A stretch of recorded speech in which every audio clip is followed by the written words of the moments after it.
Assalamualaikum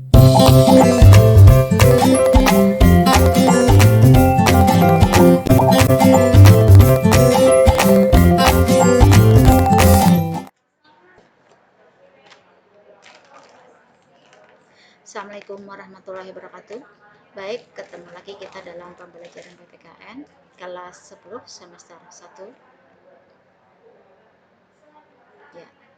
Di kelas 10 semester 1 ada 4 bab. Bab 1, bab 2, bab 3 dan bab 4. Nah, bab 1 membahas tentang nilai-nilai Pancasila dalam penyelenggaraan negara, di mana di situ dibahas tentang nilai-nilai yang terkandung dalam sila Pancasila. Kemudian yang B, penyelenggaraan pemerintahan negara Indonesia. Kemudian yang C, aktualisasi nilai Pancasila dalam penyelenggaraan pemerintahan. Adapun tujuan pembelajaran kita kali ini ada 4. Yang pertama, setelah melakukan diskusi tentang nilai-nilai Pancasila, peserta didik mampu menjelaskan arti tentang Pancasila sebagai pandangan hidup bangsa.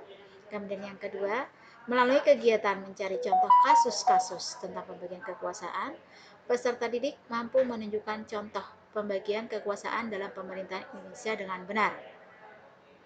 Kemudian yang ketiga, setelah mengkaji tentang aktualisasi nilai Pancasila, peserta didik diharapkan mampu menunjukkan bentuk sikap gotong royong dalam masyarakat secara tepat. Kemudian yang keempat, melalui kegiatan membuat makalah kelompok, peserta didik mampu menunjukkan bentuk kegiatan kelompok yang mencerminkan nilai Pancasila dengan benar. Bisa diperhatikan gambar di atas. Aktivitas pada gambar tersebut merupakan contoh dari perwujudan Pancasila dalam kehidupan berbangsa dan bernegara. Pertanyaannya adalah, nilai pada sila berapakah yang diwujudkan dalam gambar tersebut? Next. Kita bahas nilai-nilai yang terkandung di dalam Pancasila, di mana Pancasila itu ada terdiri dari 5 nilai. Yang pertama adalah ketuhanan yang Maha Esa, kemudian yang kedua kemanusiaan adil dan beradab, 3. Persatuan Indonesia, 4. Kerakyatan yang dipimpin oleh hikmat kebijaksanaan dalam permusyawaratan perwakilan, dan yang kelima adalah keadilan sosial bagi seluruh rakyat Indonesia. Sekarang kita pilah atau kita bahas nilai-nilai Pancasila sesuai dengan sila tersebut. Kita bahas sila pertama dulu. Ya, nilai dasar yang terkandung di dalam sila pertama, yang pertama adalah keyakinan bangsa Indonesia terhadap Tuhan Yang Maha Esa. Artinya negara Indonesia percaya dan takwa terhadap Tuhan Yang Maha Esa. Walaupun agama yang beragama di Indonesia itu tidak hanya satu, tetapi banyak agama yang berkembang di Indonesia sesuai dengan keyakinan masing-masing. Yang kedua, masing-masing masyarakat tadi sudah memiliki keyakinan atau memeluk agamanya masing-masing. Nah, nilai dasar sila pertama yang kedua adalah taat dalam menjalankan ajaran agama sesuai dengan kepercayaan masing-masing.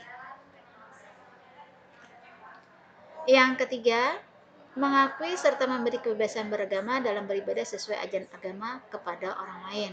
Sudah kita ketahui bahwa masyarakat kita multikultur.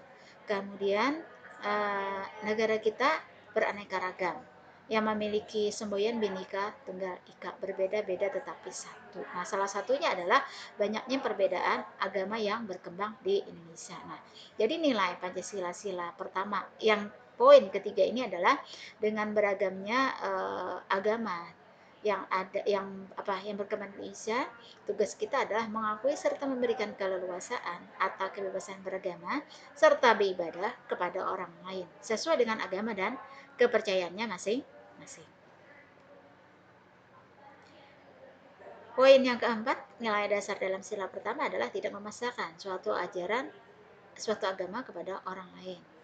Karena apa? Karena memilih agama ini merupakan salah satu hak asasi warga negara. Jadi kita sebagai warga negara tidak boleh memaksakan suatu agama kepada orang lain. Dan yang kelima adalah saling menghargai serta menghormati antar umat beragama. Jadi walaupun kita tinggal di dalam masyarakat yang heterogen, bermacam-macam, multikultur.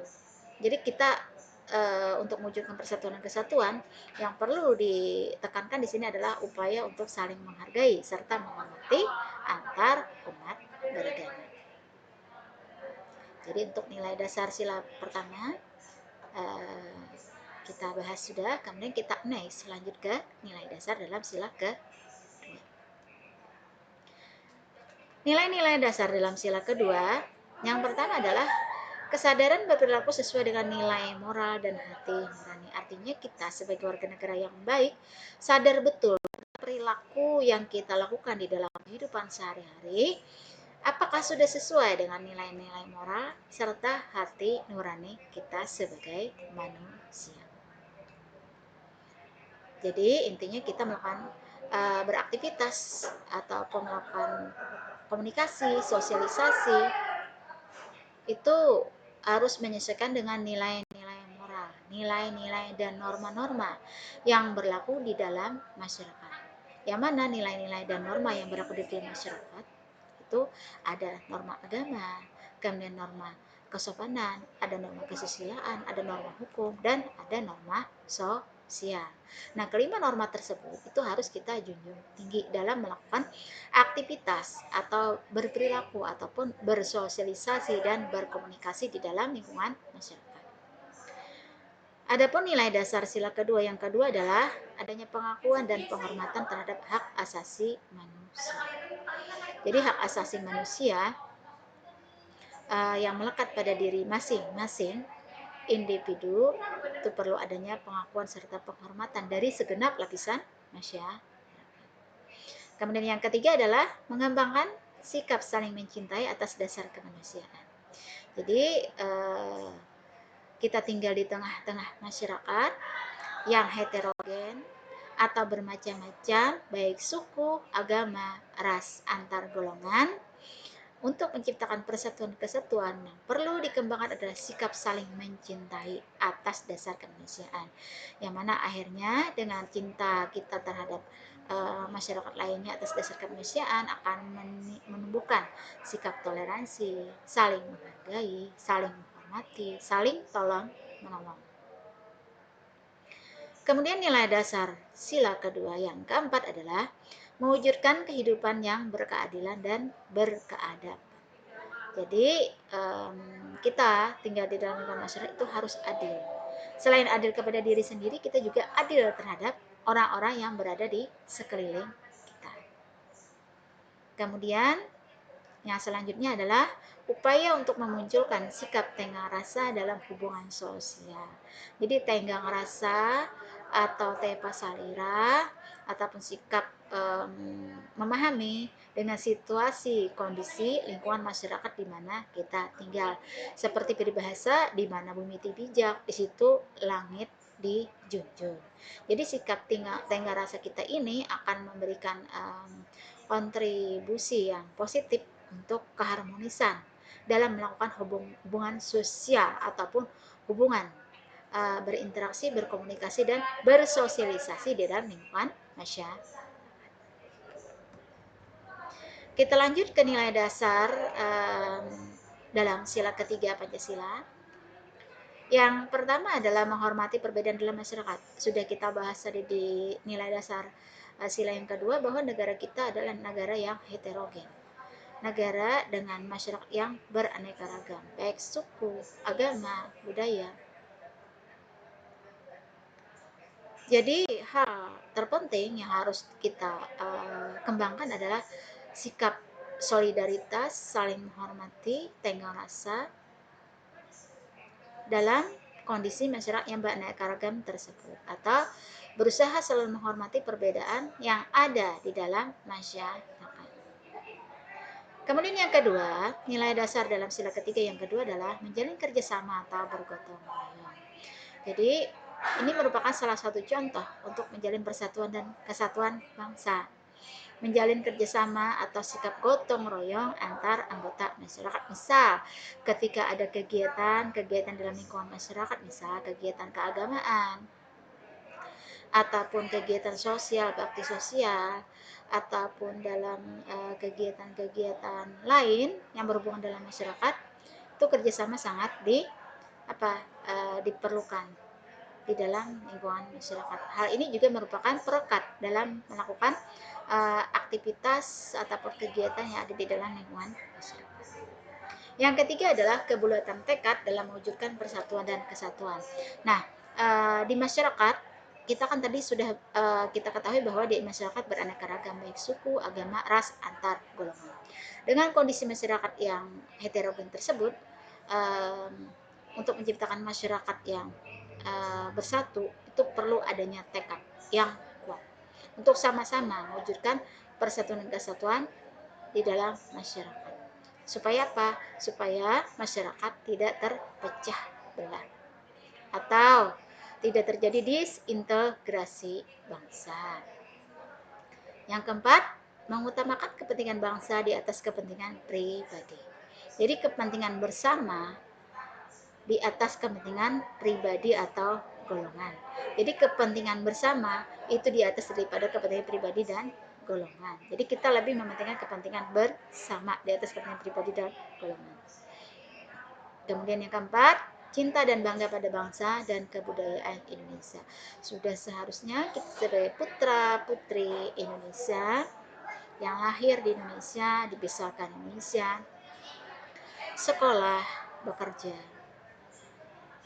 di Indonesia, itu wajib untuk mencintai serta bangga kepada bangsa kita dan kebudayaan Indonesia.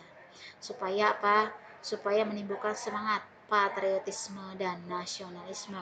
Dengan semangat patriotisme dan nasionalisme tersebut, kita tidak mudah untuk diadu domba ataupun untuk dipecah belah oleh pihak-pihak yang berkepentingan dengan bangsa Indonesia. Kemudian nilai dasar yang terakhir untuk sila ketiga adalah rela berkorban demi kehormatan bangsa dan negara Indonesia.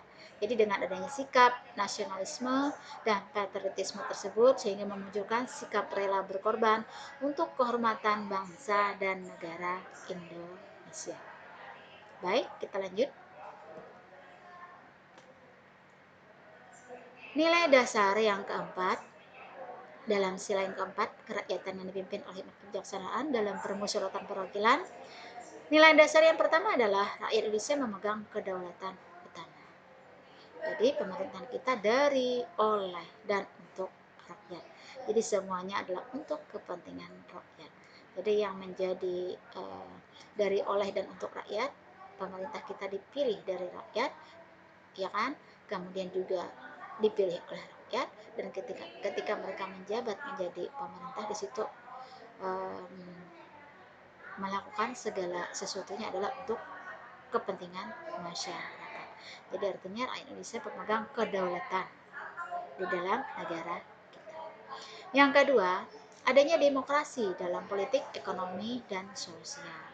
Adanya kebebasan dalam berpolitik, kemudian dalam melakukan aktivitas ekonomi, dan dalam melakukan hubungan sosial selama hal tersebut tidak bertentangan dengan Pancasila sebagai dasar negara. Yang ketiga, adanya musyawarah untuk mufakat. Jadi dalam setiap pengambilan keputusan itu diutamakan maksimal mungkin untuk melakukan musyawarah untuk mufakat. Jadi dirembukan dulu, misalnya ada masalah ataupun ada hal yang perlu dicari solusinya, itu diusahakan musyawarah mufakat. Tetapi kalau kata-kata musyawarah itu tidak bisa dilaksanakan, maka boleh dengan pengambilan suara terbanyak atau disebut dengan voting. Nah, ketika sebuah keputusan dalam musyawarah ataupun dalam voting itu diambil, nilai dasar yang keempat dalam sila keempat adalah wajib menghormati keputusan bersama tanpa kecuali, karena keputusan tersebut diambil secara bersama-sama, baik secara musyawarah ataupun secara voting. Kemudian yang kelima adalah keputusan bersama tersebut harus dilaksanakan dengan baik oleh segenap lapisan masyarakat. Kemudian nilai dasar Yang kelima, keadilan mendapatkan sesuatu yang menjadi haknya. Yang kedua, bersikap adil terhadap sesama. Yang ketiga, keseimbangan antara hak dan kewajiban. Jadi di samping kita memiliki hak, di satu sisi juga kita memiliki kewajiban. Contoh, hak seorang anak untuk mendapatkan kasih sayang, hak seorang anak untuk mendapatkan perlindungan dari orang tua. Kewajibannya, seorang anak harus menghormati orang tua. Contoh lain dalam lingkungan sekolah, seorang anak memiliki hak untuk sekolah atau mendapatkan pendidikan. Kemudian seorang anak mendapatkan hak untuk mengembangkan diri sesuai dengan bakat. Tetapi kewajibannya juga seorang anak atau seorang siswa itu harus melaksanakan segala macam kewajibannya di sekolah. Kemudian yang selanjutnya, kerjasama untuk mendapatkan keadilan.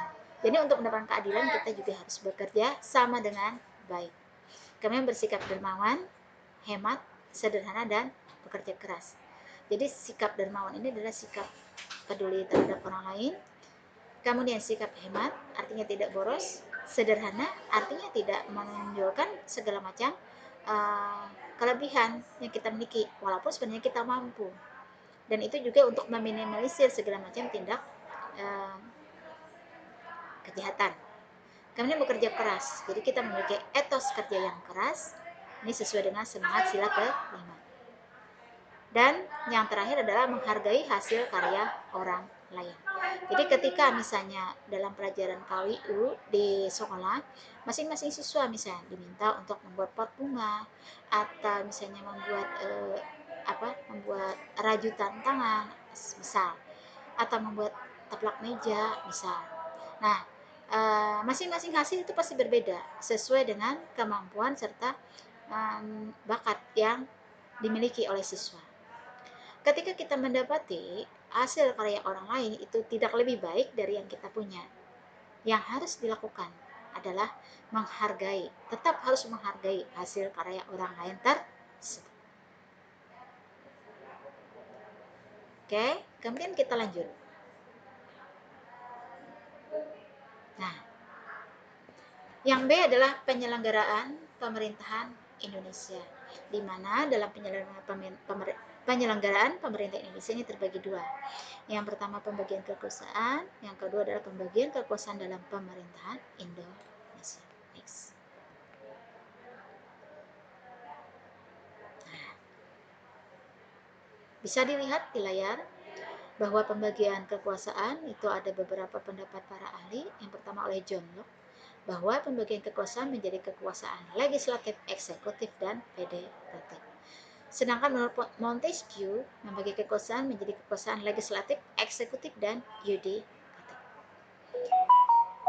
Sekarang bisa dilihat di situ ada perbedaan antara kekuasaan legislatif, eksekutif, yudikatif, dan federatif. Bahwa kekuasaan legislatif adalah kekuasaan membentuk undang-undang atau kekuasaan untuk membuat undang-undang. Sedang eksekutif adalah kekuasaan untuk melaksanakan undang-undang tersebut. Di mana negara kita kekuasaan eksekutif itu dijabat oleh seorang presiden. Kemudian kekuasaan eksyudikatif adalah kekuasaan untuk mempertahankan undang-undang serta menggali pelanggaran undang-undang. Karena dalam kenyataannya terkadang undang-undang yang ada itu terjadi pelanggaran. Nah, tugas dari kekuasaan yudikatif inilah yang akan berusaha mempertahankan undang-undang serta mengadili pelanggaran undang-undang. Kemudian kekuasaan federatif yaitu kekuasaan melaksanakan hubungan luar negeri. Lanjut. Yang kedua, pembagian kekuasaan dalam pemerintahan Indonesia, di mana pembagian kekuasaan secara horizontal dan secara vertikal. Yang secara horizontal artinya pembagian kekuasaan yang dilakukan menurut fungsi dari lembaga-lembaga tertentu. Kemudian secara secara vertikal yang kedua adalah pembagian kekuasaan yang dilakukan berdasarkan tingkatan-tingkatan pemerintah, baik dari pemerintah pusat, kemudian pemerintah daerah.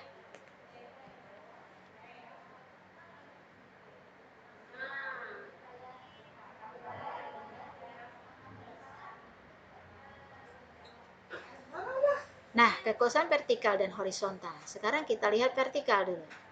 Kekuasaan vertikal terdiri dari kekuasaan pemerintah pusat, pemerintahan provinsi, kekuasaan pemerintah kabupaten, kemudian kekuasaan pemerintah kota. Hal tersebut dijelaskan dalam pasal 18 ayat 1 di dalam Undang-Undang Dasar Negara Republik Indonesia tahun 1945.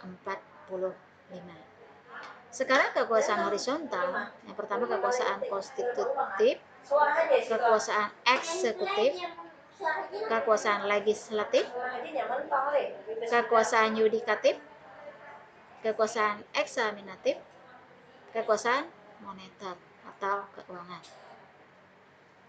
Kita lanjut. Yang C, aktualisasi nilai Pancasila dalam penyelenggaraan pemerintah. Bagaimanakah aktualisasi nilai-nilai Pancasila dalam kehidupan bernegara? Yang pertama adalah nilai Pancasila sebagai etika dalam kehidupan bernegara. Jadi Pancasila dijadikan sebagai etika. Etika itu artinya aturan-aturan atau nilai-nilai norma dalam kehidupan bernegara. Artinya segala macam tingkah laku ataupun sikap dalam kita melakukan segala macam aktivitas dan berkomunikasi serta bersosialisasi itu tidak boleh bertentangan dengan nilai-nilai Pancasila. Kemudian penerapan nilai Pancasila dalam pasal-pasal Undang-Undang Negara Republik Indonesia tahun 1945 di mana semuanya diatur melalui pasal-pasal yang bersangkutan. Kemudian penerapan nilai Pancasila dalam kebijakan bernegara. Kemudian pertanyaannya adalah apa itu etika? Etika merupakan cabang falsafah dari ilmu kemanusiaan yang membahas sistem pemikiran mendasar tentang ajaran moral. Etika membahas cara dan alasan kita mengikuti ajaran moral tertentu. Dan etika itu sangat diperlukan, sangat dibutuhkan dalam kehidupan berbangsa dan bernegara. Pemerintah yang beretika tidak akan terjerumus dalam praktek korupsi atau korupsi dan nepotisme. Adapun rakyat yang beretika akan memantapkan penyelenggaraan pemerintah sehingga tercapai tujuan negara. Jadi di sini antara pemerintah dan itu saling mendukung. Nah, sekarang penerapan nilai-nilai Pancasila. Pancasila dikatakan sebagai dasar negara dan ideologi negara harus senantiasa diterapkan di dalam kehidupan bermasyarakat. Pancasila juga harus menjadi jiwa dalam pembentukan peraturan perundang-undangan di mana segala macam aturan-aturan yang berkembang di negara itu tidak boleh bertentangan dengan nilai-nilai Pancasila. Pancasila juga dijadikan sebagai acuan dalam pembuatan segala macam kebijakan dalam sebuah negara, baik dalam bidang politik, dalam bidang ekonomi, dalam bidang sosial, dalam bidang budaya, dalam bidang agama maupun bidang pertahanan dan keamanan. Intinya, segala kebijakan yang dibuat oleh pemerintah itu tidak boleh bertentangan dengan nilai-nilai Pancasila.